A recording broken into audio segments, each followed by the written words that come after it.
Hancur lebur rencana liburan di LA, Marshanda curhat sempat dimasukkan ke RSJ, ungkap kronologinya. Marshanda ceritakan mengenai kronologi hilangnya dirinya saat di Los Angeles, Amerika Serikat. Ia mengaku sempat dibawa ke RSJ tanpa kemauannya. Aktris Marshanda akhirnya angkat bicara mengenai kronologi hilangnya dirinya saat di Los Angeles, Amerika Serikat. Kala itu, Marshanda ingin menikmati pemandangan pantai yang dekat dengan tempat menginapnya. Ia sengaja meninggalkan semua barangnya agar bisa tenang menikmati liburannya itu. Hanya saja, temannya yang bernama Sheila panik ketika dirinya tidak bisa dihubungi selama beberapa jam. Alhasil, Sheila itu pun langsung menghubungi ambulans hingga 911. "Gue mainlah ke pantai, gue tinggalin semua HP gue. Gue nggak mau ada yang tahu gue di mana.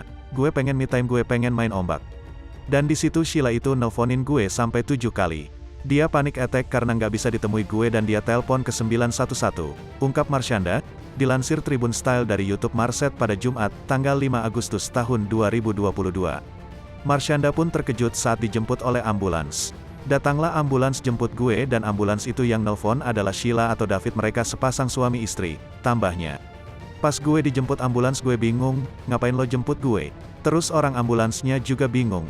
Pertama ambulans dan 911 yang pada ujung-ujungnya rumah sakit jiwa, imbuh Marshanda lagi. Setelah dimintai keterangan soal kondisinya, Marshanda justru dibawa ke rumah sakit jiwa. Pasalnya pihak dari 911 melihat dari ponsel Marshanda bahwa dirinya mengonsumsi obat-obatan yang berhubungan dengan bipolar. "Mereka menahan gue di sana dari tanggal 27 Juni sampai tanggal 11 Juli di mana semua orang nggak ada yang bisa ngakses gue.